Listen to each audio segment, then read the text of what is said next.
Namaskar and welcome to Sunset Television. I am Vishal Dahiya and you're watching our show Perspective, where we bring you detailed analysis of key national and international issues.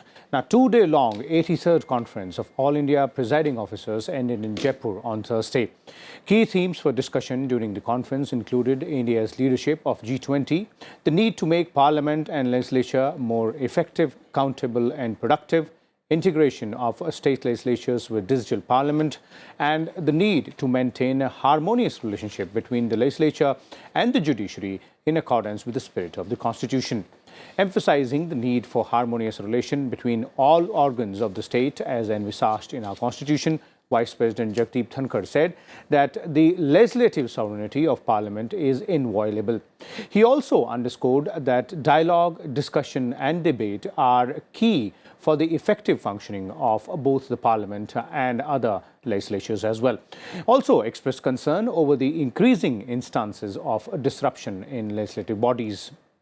Addressing the conference, Lok Sabha Speaker Om Birla also said that laws will be stronger and more effective if there is a substantial contribution of people. He also expressed concern over the shrinking of time of debate and discussion in the House. So today we're going to take a closer look at what was being said and discussed and done over the 2 days in this All India Presiding Officers Conference, and also various aspects of legislative bodies and democracy as a whole and other institutions. And for more on this, we're joined by a distinguished panel of experts. Let me first introduce them to you, beginning with, we have with us Mr. Rakesh Sinha. He's Member of Parliament in Rajya Sabha from BJP. Mr. Surendranath Tripathi is also joining us, former Secretary in the Ministry of Parliamentary Affairs, and Mr. Sujit Kumar, BJD's Member of Parliament in Rajya Sabha, is also with us. Welcome, all of you gentlemen, to Sunset Television. I'll begin with you, Mr. Sinha, and let's start by looking at those key themes which were discussed over the past 2 days in the Presiding Officers Conference. It revolves around 2-3 facts. One is that, parliaments and other legislative bodies will have to function smoothly without any disruption, encourage more discussion, more involvement of people as well, and utilization of technology. There has been some basic changes introduced in the Indian parliamentary democracy since 2014, which assumes importance in the context of the present discussion. Firstly, we are a republic with more than almost 3 dozen our assemblies and parliaments. But we never have been so much interconnected. By introducing the digital network, all the legislatures and parliament, almost all, we got connected. So a person sitting in Delhi or a member of parliament can get the information of what is happening in the Mizoram assembly, or can get the information of the legislative council in Bihar or Uttar Pradesh. So this is one development which has taken place, which makes us organic and mutually dependent for the evolution of the Indian parliamentary democracy. As far as Speaker's Conference is concerned, the most important issue which has been discussed is one of them is how to evolve the parliamentary democracy. The nutshell is how to evolve parliamentary democracy. In that process, evolution is the number of sitting of the parliament, number of sitting of the assemblies, one. Second is the qualitative transformation of the parliamentary discourse and debate, which is required from any parliament, any legislature, because over the years we find that some decline in the quality of discourse and debate.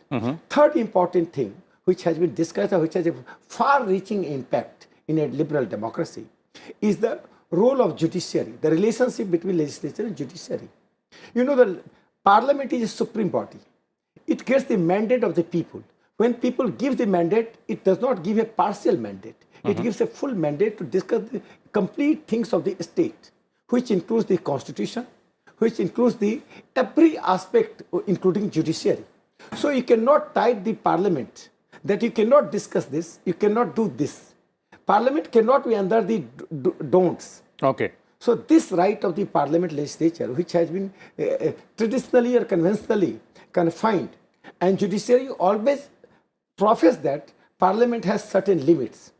Judiciary is a custodian. Independent and impartial judiciary is a core of democracy, essence of democracy.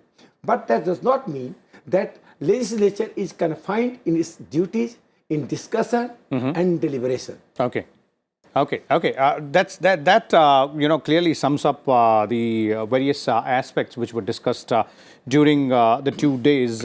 We'll take them one by one, Mr. Sinha. Thank you so much. I'll bring in Mr. Sujit Kumar here. Mr. Kumar, as far as the evolution of the process of parliamentary democracy is concerned, and therein lies the importance of parliamentary institutions like the two houses of parliament, other legislative bodies as well. How do you analyze this evolutionary process and the place where we stand today, after the independence? We are the largest democracy in the world, and many would argue that we are the oldest democracy, which I tend to believe. So it's a matter of great pride that we are such a vibrant and well-functioning democracy. And Mr. Professor Sinha spoke about three aspects of the discussions during the IPAC conference. Let me start with the last one, which you highlighted, the separation of power between the three organs of government. Now, I'm firmly of the view that the will of the people should be supreme in a democracy. The sovereign right of the parliament has to be respected and has to be accepted by the other two organs. Now, of late, we have seen that there has been an overstep in the functioning of judiciary, which some people would even call judicial activism or tyranny of the unelected. Now, when Honorable Vice President spoke about Kesavanand Bharati, he was referring to the judgment of 1973, where the Constitution bench, 13th bench Constitution bench spoke of the basic structure, the doctrine. Now, the basic structure, of course, talks about the independence of judiciary, but nowhere does it say that the judiciary can step in and can encroach on the rights of the legislature. Now, when you speak of the evolution of the parliament, when you speak of the evolution of democracy in our country, if you look at the constituent debates, if you look at the proceedings of the Constituent Assembly, there is nowhere mentioned that judges will appoint the judges, which has been a bone of contention between the judiciary and the legislature of late, since NJAC was declared unconstitutional by the judiciary. So I think that was a very critical point that was raised by the chairman of Rajya Sabha, that supreme and sovereign power of the parliament has to be respected by the other two organs. The will of the people, the mandate of the people has to be respected. And another key element which I think is part of the evolution is that we are now trying to massively leverage technology. Okay. Professor Sinha spoke about the fact that different legislatures of the country and the parliament will be integrated through one common app, which is the new Vidhan Sabha application, NEVA, digital app, and this has been a pet project of Honorable Speaker of Lok Sabha. Now, why is this important? It's important because different legislatures have best practices. Different legislatures have some innovation, which unfortunately, because there is no integration as of now, the other legislative bodies are unable to take advantage of. So once we have this common application where all the state assemblies and the parliament can be integrated, then I think the best practices can be shared, innovation can be shared with each other, and I think it's also going to bring a sense of unity in the country. Okay. And finally, Professor Sinha spoke about the accountability and how due to disruptions and due to and of course both the speaker and the chairman also brought it up, how there has been so much of disruption, there has been less discussions and deliberation, which is an affront to the democracy. So I think if you want to bring in more accountability of legislature to the people of India, then I think that aspect, that we need to have more debate, we need to have more committee meetings, we need to have more participation, we need to have less discussion. These are all issues which are really important. Okay. We'll come back on the last aspect again there to you, Mr. Kumar. But staying with the the larger issue which both Professor Sinha and Mr. Kumar refer to in their responses is the issue of harmonious relationship between the legislature and judiciary. So, Mr. Tripathi, how would you describe, or how would you, analyze this concept of legislative sovereignty of parliament as enshrined in the constitution, and that harmonious relationship, between legislative and judiciary, in essence, all organs of the state? You see, as Professor Sinha was just telling before us, that discussion, debate, and dialogue in democracy using digital is the hallmark of India's democracy. We are oldest, we are mother of democracy. We are also youngest because we have only 75 years of constitutional history of this country. So a lot of things will emerge. I am a student of political science, so I would like to comment on that. Constitutional democracy is what we have opted with the we the people of India. There is very clear separation of powers, what one can do, what one should not do. Yes, debate as a matter of right, all the rights are with the parliament. But there are certain limitations that the parliament itself has put when the constitution was adopted for itself. Independence of judiciary is equally hallmark of Indian democracy because that is how you are a democracy.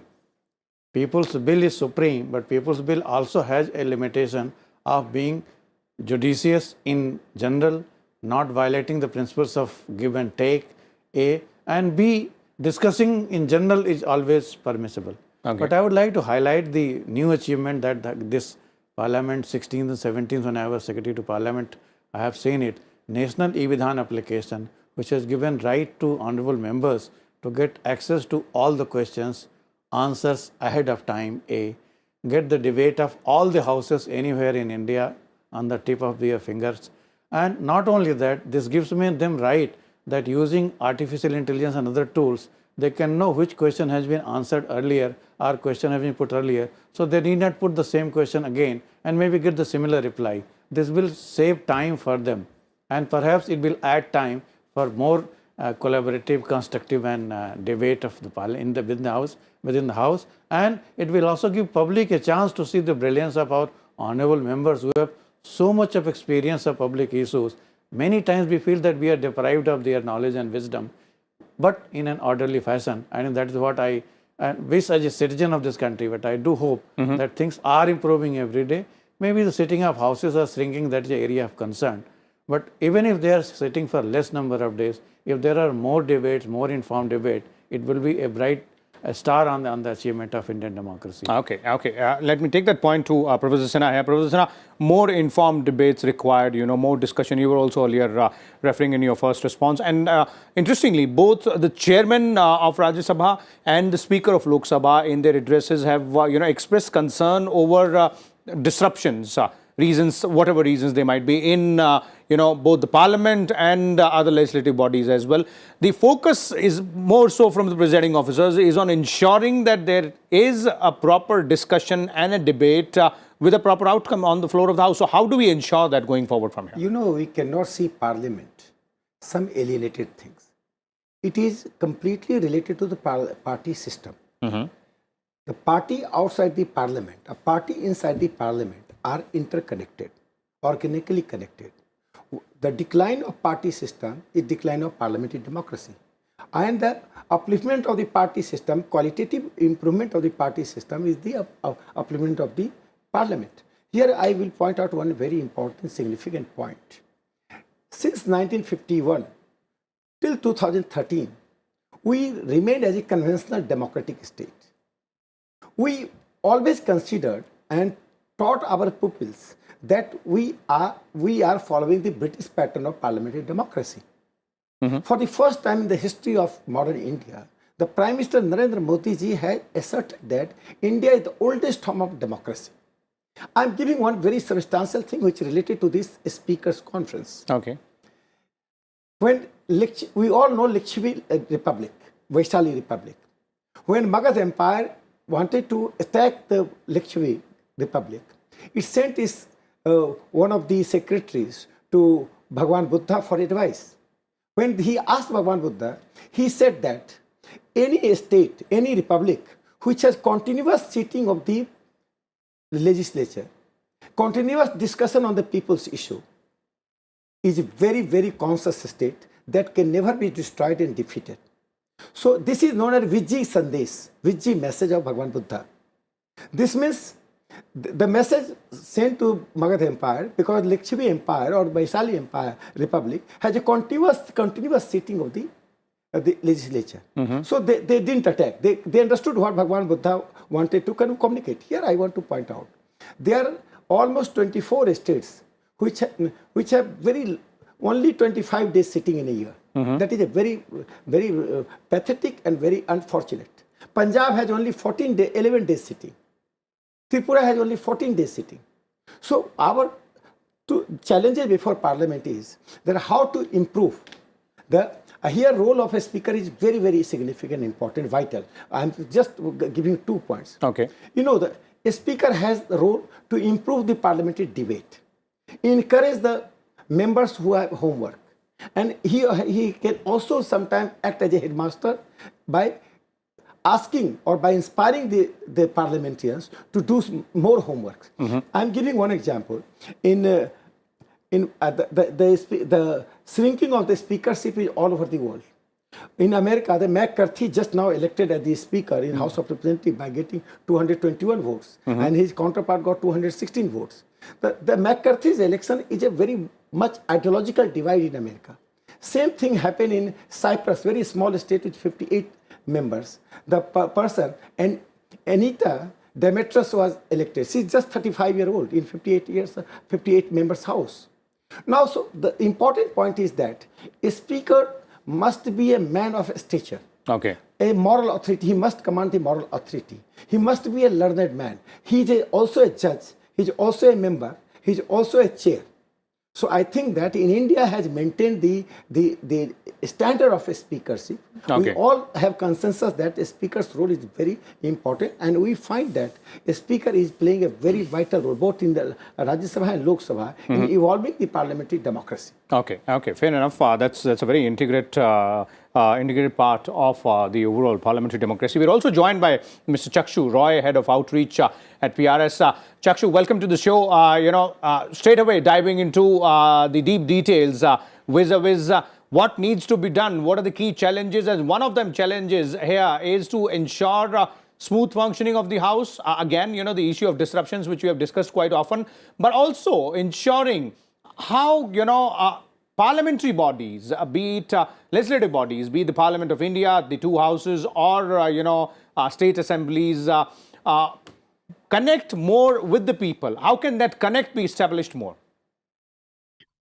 I think what you raise is a fairly important point. More so because the Presiding Officers Conference is one of those few opportunities where presiding officers and their teams from across the country are able to interact with each other. And increasingly, Mr. Sinha was also referring to it, increasingly one of the things that is happening is that the confidence that our legislators and our legislatures, not only in India, but across the world, seems to be a little bit on the decline. And one way to check that decline is to bring people closer to the functioning of legislatures. That requires multiple steps.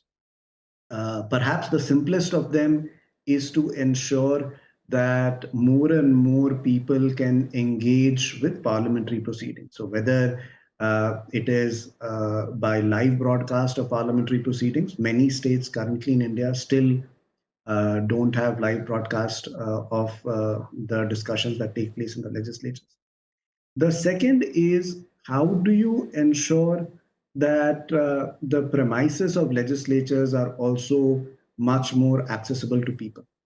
Very often we see that post the pandemic, legislatures are a little slow to open up in terms of access for individual members. But perhaps the biggest thing that our legislatures can do is that if there is reasoned debate in the legislatures, if our legislatures sit for longer durations, that will allow our citizenry to understand and appreciate what is happening in our legislative bodies. Okay. That's also a very integrated and important part out there. Let me bring in Mr. Sujit Kumar once again here. Mr. Kumar, both you and Professor Sinha here on my show are people's representatives. Now, the question which I want to put to you is, how can we bring, more of common people to the functioning of the parliamentary bodies or establish that stronger connect in a much broader way between the parliamentary bodies or the legislative bodies and the people whom you represent there? I think Chaksu has partly answered this when he said that there should be more people's participation. One way to do this is by utilizing the committee system that we have. Unfortunately, so few bills are being now sent to the committees. There has been such a sharp decline since 2009, since 2014, of the number of bills that are being sent to the committees for discussions and deliberations. And secondly, the participation of the members of parliament, unfortunately, also is so poor. In fact, previous chairman of Rajya Sabha, Mr. Naidu, agonized many a times, saying that and urging members to participate, which is so unfortunate. Now, when you have bills sent to the committees for discussions, then you can have experts, you can have stakeholders, you can have civil society members, you can have common citizens who can come and be witness in the committee proceedings. So that is one way of involving the citizens. And then I had submitted a private member bill in I think in the winter session last year, which spoke about accountability of our legislative agenda. Okay. Meaning that every bill which becomes an act should come with an accountability clause, meaning that the common citizens should have a right to ask the executive and the legislature as to what and how the provisions of the act have been implemented. So these are various ways. There are many other ways. I think it's a wonderful idea that the common citizens should feel more and more empowered and involved. But for that, you need to have the parliament function. See, when people send us to the parliament, they expect us that we'll raise issues of concern of the locality, of the constituency, of the state. When you don't have a 0 hour, when you don't have a special mention, when we don't have the opportunity to raise start questions because of disruptions, then these are the lost opportunities. So first and foremost, I think the parliament needs to function. I think political parties, and I take great pride in saying that my party, Biju Janata Dal, has never ever disrupted since its inception. We have never ever gone to the well of the house. Okay. So I think here BJP cannot play saint. They do the same. When they were in the opposition, they were disrupting. Now Congress and other opposition parties are doing the same. Okay. So I urge all the members to behave well. At least let the parliament function to start with. Okay, indeed, proper functioning, smooth functioning of the parliament is the key aspect there. We're running short of time, but quick response from you, Mr. Tripathi, on the same question, how to bring in more people connect when we're talking about the functioning of these legislative bodies. Of course, whatever issues are discussed here are people's issues, but then how do you connect it more with the people, make it more accessible to the people, make them understand that this is what is happening for you? See, a lot of effort has been made, which has been recognized also, like live telecast and all those things. They have made members' presence, even their conduct also visible to their constituency. So being open, being transparent does not mean being very debative also. There is a saying in parliament that let the government has its way, but opposition has its sway. But to represent the will of the people, you don't need to go into the bell of the house. I do believe, and I also believe that the parliament has become a repository of a lot of wisdom, and debate and discussion are the only way out. People look at Indian parliament, how debates are happening. Courts look at the debate, what is the intent of the law.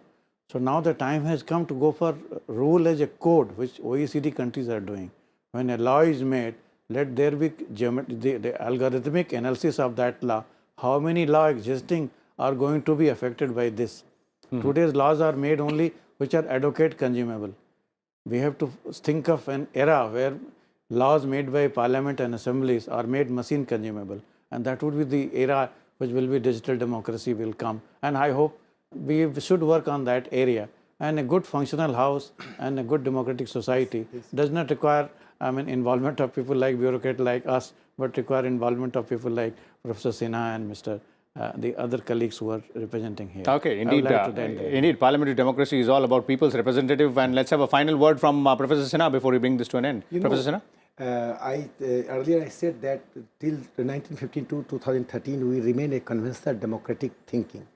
After 2014, when Prime Minister asserted that India is the oldest hub of democracy, And that is substantiated. One should go through how the legislatures function in India. K.P. Jaiswal's a very wonderful book, Hindu Polity. So what I consider that we have a great history of legislatures history. That history must be, Indian democracy must be Indianized. So no longer she said Westminster democracy, we are the imitators of the Westminster democracy. Here, the role of the speakers is very important. I think such discussions should be very useful in evolving the Indian democracy in context of our tradition, history and legacy. Okay, here it is. Thank you so much, Professor Rakesh Sinha, Mr. Tripathi, Mr. Sujit Kumar, and Chakshu as well for sharing your views and insight with us and our viewers as our experts were pointing out various aspects of the parliamentary democracy, the key issues, the key challenges, and how to make it more inclusive, bring in more people's participation, and of course, ensure harmonious existence and working of all organs of the state that includes both legislature and the judiciary as well. We'll come back again with a different topic. Till then, keep watching Sunset Television. Thank you.